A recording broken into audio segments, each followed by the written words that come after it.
Rain fell softly that night, blurring the city lights into shimmering streaks of gold and gray. The air was heavy, thick with the scent of wet earth and secrets untold.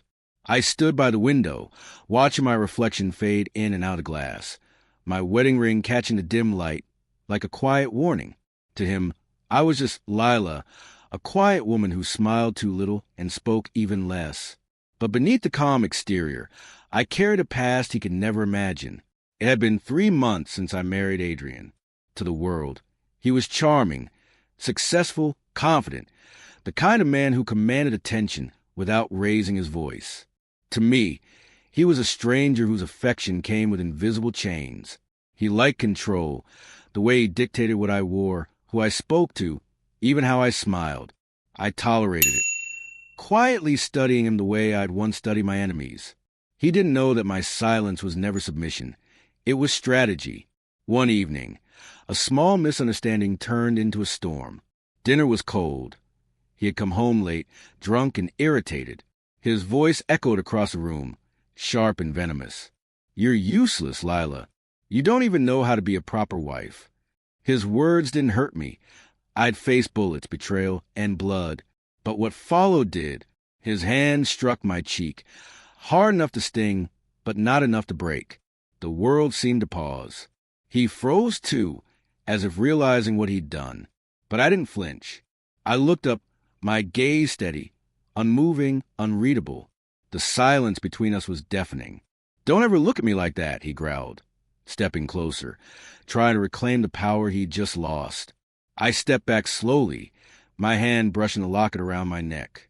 Inside it was a folded insignia, the mark of my rank. Major Lila Hart, Special Forces. He had no idea. I'd retired quietly after a mission went wrong 2 years ago, choosing peace over chaos, or at least I thought I had. When he turned away to pour another drink, I took a deep breath, the soldier in me resurfacing. Every move, every sound became precise. "Adrian," I said softly. He didn't respond. "Look at me." Something in my tone made him turn. My posture had changed, no longer timid, no longer fragile. My voice carried a quiet authority, the kind that came from commanding men in battle. "You've made a mistake," I said, eyes locked on his. "A very serious one." He laughed, but was nervous, uncertain. "Oh, really? And what mistake is that?" I walked toward him, slow and deliberate. "You just raise your hand to an officer of the National Army." The color drained from his face. "What?" he stammered, his smirk faltering. I lifted the chain from my neck, letting the insignia fall into the light. The gold glinted like fire. "Major Lila Hart," I said, my voice calm, "trained in hand-to-hand combat, field intelligence, and tactical operations. I've taken down men twice your size without leaving a bruise." He stepped back, disbelief flickering in his eyes. You're lying." "Am I?" I tilted my head, slightly. "Try me?" He froze. The room fell silent except for the rain drumming against the glass. I could see the fear creeping into his expression. Not the fear of being hit back, but of realizing he'd married someone he couldn't control. Then, as if the universe wanted to make a point, my phone buzzed on the counter. The screen flashed with a message that made my blood run cold. It was from Commander Brooks, my former superior. "We need you back. It's urgent. Mission classified. Report immediately." I stared at the message, my heart thudding. For a moment, I thought I'd left that world behind. But fate, it seemed, wasn't done with me yet. I turned toward Adrian, who was still staring at me like a ghost had come to life. "You think you know me," I said quietly, "but you've only seen a shadow." He tried to speak, but I raised a hand, not in violence, but command. "From this moment," I said, "you'll never lift a hand against me or any woman again. Consider this your first and last warning." As I turned away, the soldier in me was already awake, alive, burning. I packed swiftly, black jeans, a jacket, my boots. Adrian watched silently, his arrogance stripped away. When I reached the door, I paused, glancing back once. "If anyone asks," I said, "tell them your wife went on a mission." Outside, the rain had stopped. The air smelled like steel and change. My car was waiting. I slid inside, started the engine, and as the city lights blurred behind me, I knew this was only the beginning, because the mission I was being called for wasn't just military. It was personal. Somewhere out there, someone had awakened the part of me I'd buried. And this time, there would be no mercy. The drive through the city felt endless. Streetlights flickered against the wet asphalt, each reflection a ghost of the life I was leaving behind. My phone kept vibrating on the passenger seat. Messages from Commander Brooks, encrypted coordinates, mission codes that hadn't seen my screen in almost 2 years. My hands tightened on the steering wheel. I wasn't sure whether it was adrenaline or anger pulsing through me, but something inside me had shifted. The quiet woman Adrian thought he married no longer existed. When I finally reached the outskirts of the city, I pulled over into an abandoned service station, its neon sign long dead, its silence perfect. I opened the message again and read it line by line. Report to Grid 14 Delta by 0200 hours. Extraction unit awaiting orders. Operation Phantom reinstated. The words hit me like a forgotten heartbeat. Phantom. That mission had been shelved after what happened in Sudan.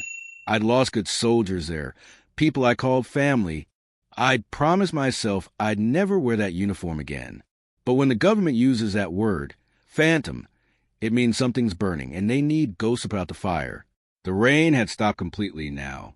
A cold wind moved through the trees, whispering secrets I wasn't ready to hear.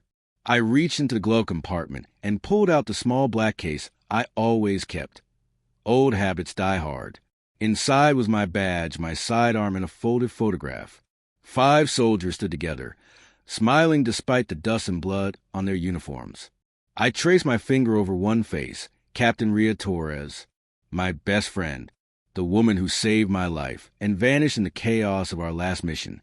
Maybe this was about her. Maybe not. But something told me it was no coincidence.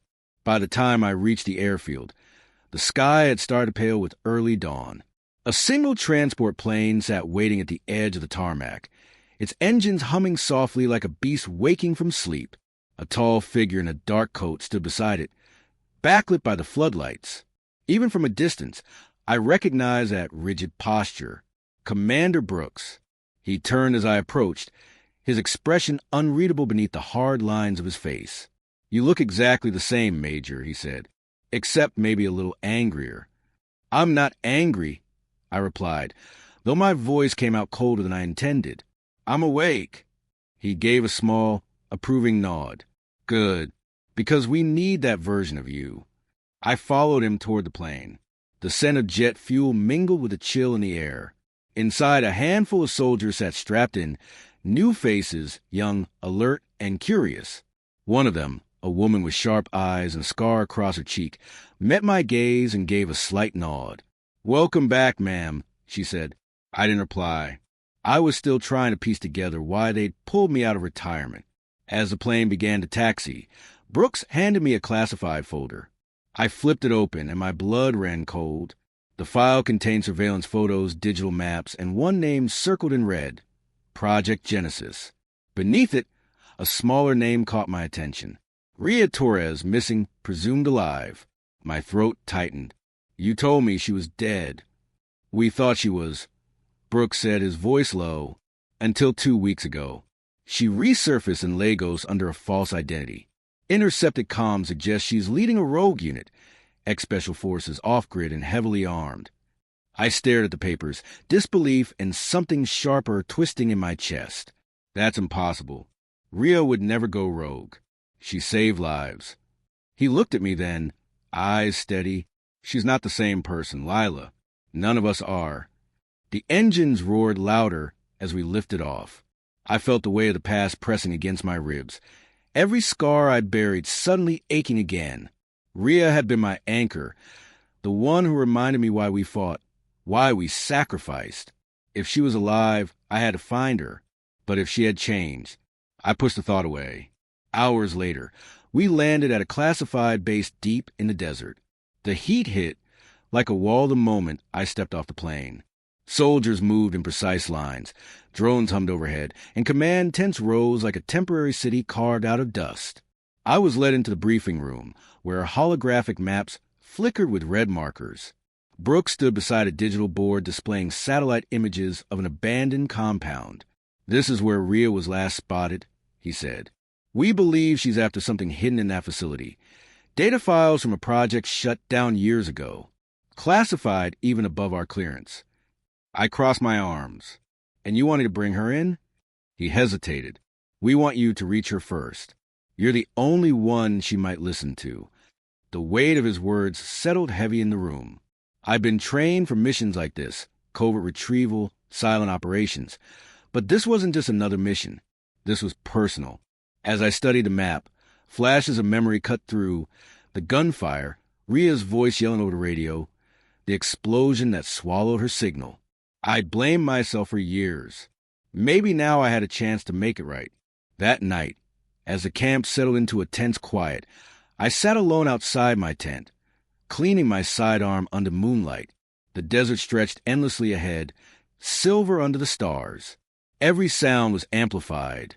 The whisper of wind, the crunch of boots, the faint hum of distant machinery. Then I heard it, a soft vibration from my satellite phone.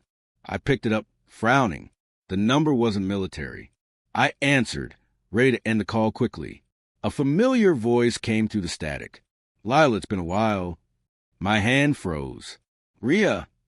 She chuckled softly, still sharp as ever. "They really shouldn't have sent you." My pulse spiked. "Where are you? What have you done?" "You wouldn't understand," she said, her voice laced with something dark. Sadness, maybe. "The truth you're fighting for doesn't exist anymore. They lied to us, Lila. They used us. Rhea, listen to me. Whatever you've gotten into, I can help you. Just tell me where you are." "You can't help me," she whispered. "But maybe I can help you if you stop looking." Before I could respond, the line went dead. I sat there, phone in hand, staring at the endless desert horizon. My instinct screamed this was bigger than any mission I'd ever been part of. Brooks hadn't told me everything. And now Rhea's voice, alive, desperate, echoed through my mind like a haunting. The next morning, I requested a small team, 2 men, and the scarred woman from the plane, Sergeant Kellen and Private Imani. We loaded our gear into a jeep, heading toward the coordinates where Rhea's signal had last been traced. The sun rose mercilessly, turning the sand into molten gold. As we drove, Kellen glanced at me through the rear-view mirror. "Ma'am, if I may ask, why you? Why not send a full squad?" "Because sometimes," I said quietly, "a soldier can only be caught by someone who knows how they think." Imani turned slightly, curiosity in her eyes. "You knew her personally?" I looked out the horizon, the heat shimmering like smoke. "She saved my life once. I owe her the same." The desert stretched endlessly ahead. Somewhere beyond that burning horizon, Rhea was waiting, either as my ally or my enemy. And deep down, a voice whispered that this mission wasn't just about her. It was about uncovering the truth buried beneath all the lies we'd been told. And I was ready to face it, no matter what I found on the other side of that sunlit wasteland. The road to the compound stretched endlessly, a ribbon of scorched dust beneath a merciless sun. My mind spun fast in the wheels, haunted by Rhea's voice, alive, sharp, and cold. I couldn't decide whether I was relieved or terrified. The friend I'd once trusted with my life was now a ghost, leading me straight into shadows I didn't yet understand. Hours later, the wind shifted, carrying with it a faint hum, the kind of low vibration that only came from machinery buried deep underground. I raised a hand, signaling the team to stop. The jeep rolled to a halt, its engine cutting into silence. Ahead, the land dipped into a valley of jagged stone and rusting steel fences. Beyond them, barely visible through the shimmer of heat, was the compound, old, sprawling, surrounded by nothing but emptiness. "Thermals picking up minimal activity," Imani whispered, her scanner glowing faintly in the dim light. 2, maybe 3 signatures inside. "Then she's in there," I said. "No mistakes. No unnecessary fire." We advanced quietly, the crunch of sand beneath our boots swallowed by the wind. Every instinct in my body was awake, my pulse steady but high. The air carried the scent of metal and decay, old wires and forgotten power. When we reached the fence, I cut through the mesh and slipped inside first. The compound halls were dark, lined with cracked monitors and peeling insignias from a project long buried by bureaucracy. Each step felt like walking through a graveyard of secrets. Kellen's voice came through softly on the comm movement in Sector C, Major. I signaled him to flank left. Imani stayed behind me, weapon raised, her breathing controlled. When I turned the corner, the sound hit me first. Footsteps, deliberate and calm. Then she appeared. Rhea. Time slowed. Her hair was shorter now, streaked with gray. Her uniform stripped of insignia. But her eyes, those sharp, dark eyes, were unmistakable. They carried the same fire I remembered, but colder, harder. So it's true, I said quietly. You're alive. She smiled faintly. Alive, yes. Free? Not exactly. Why did you disappear, Rhea? They told me you were gone. They buried you. I buried myself, she said, stepping closer. After Sudan, after everything they did, after what they made us do, I couldn't go back. My grip tightened on the weapon. You went rogue. You're leading ex-soldiers against your own. I'm leading them to the truth, she snapped. You think we were fighting for peace? We were pawns, Lila. Every mission, every order, it was all part of something darker. Project Genesis wasn't about defense. It was about control. Her words struck deep, but I forced my tone steady. You expect me to believe you after all this time? I don't care what you believe, she said, her voice breaking for the first time. But you deserve to know what they hid from us. You're one of the few people left who can understand what that means. Behind me, I heard Imani shift, uneasy. Major, she's manipulating you. We should take her in. Rhea's gaze flicked toward her. You have no idea what you're part of, soldier. I stepped between them. Enough. Rhea, if what you're saying is true, then show me. Prove it. She hesitated, then gestured toward a reinforced door at the end of the corridor. Follow me.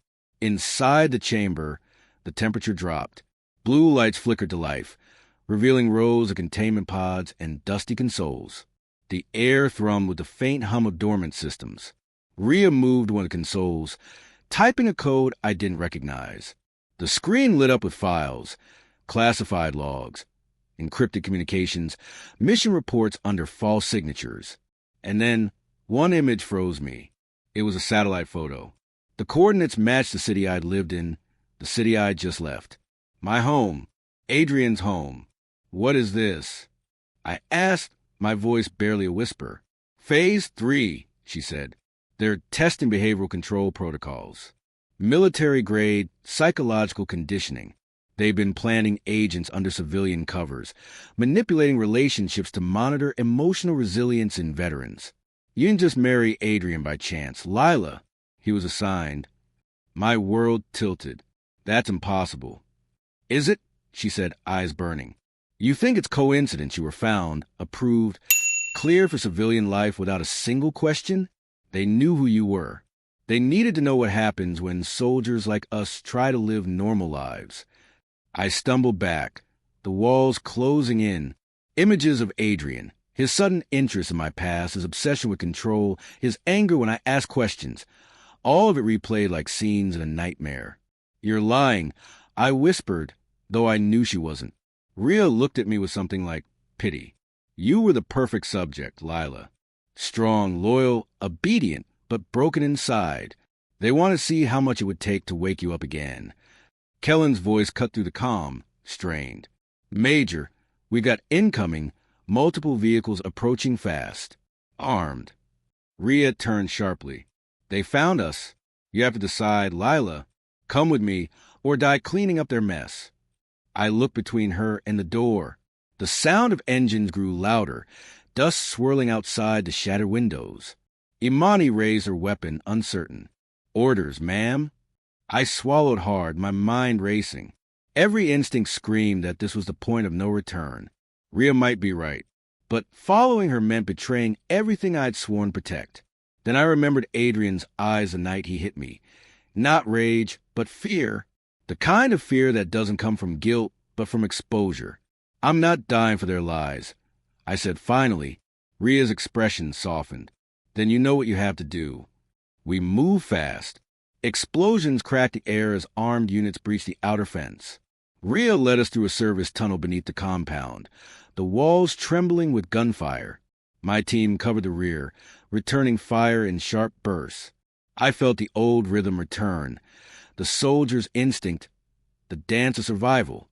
We emerged onto the desert ridge just as helicopters roared overhead, searchlights slicing through the dust. Ria grabbed my arm and pointed toward a hidden entrance carved into the rock. This way. We ducked inside, gasping for breath. The narrow cavern opened into a vast underground chamber lined with equipment and crates marked with military insignia I hadn't seen in years. A single server stood humming in the center, lights flickering like stars. This is it, Ria said. Everything they did, every experiment, every operation, it's all stored here. Imani stepped forward, awe in her voice. If this leaks, it'll burn governments, I said quietly, and expose everyone who played God. Ria turned to me. You have the clearance to access it. That's why I needed you. I approached the terminal, my fingers trembling as I entered my old credentials. The system hesitated, then unlocked. Lines of data filled the screen. Images, reports, names. Thousands of them. Ria smiled faintly, relief flickering across her face. Now you see. I stared at the files, the truth heavy as iron in my chest. Everything we'd fought for, freedom, justice, peace, was built on manipulation. Soldiers engineered like weapons, controlled through fear and memory. Then, without warning, a shot rang out. Ria jerked, her body twisting as blood bloomed across her shoulder. Behind her, Adrian stepped into the light. He wasn't supposed to be here. He wore a black tactical vest, his expression empty and mechanical. You should have stayed home, Lila, he said flatly. They warned me this might happen. My stomach turned cold. You were one of them. I was your handler, he said simply. But you were never meant to wake up. Ria lunged, grabbing her sidearm despite the wound. A burst of gunfire echoed. Adrian went down, the shot tearing through his chest. The silence that followed was deafening. I caught Ria before she fell, her breath shallow. It's done, she whispered. Now you choose, destroy it or let the world see. Tears stung my eyes. They'll kill us both if I release it. They already have, she murmured, her hand slipping from mine. The server hummed beside me, waiting. My pulse thundered in my ears as I stared at the screen, at the truth that had cost so many lives. With one command, I could send it all into the world, expose everything, burn every lie to ash. I closed my eyes and pressed the key. The data surged into the network, unstoppable. Alarms blared through the facility as files transfer across every encrypted line, reaching places far beyond their control. Outside, the first light of dawn bled across the desert, washing the world in gold.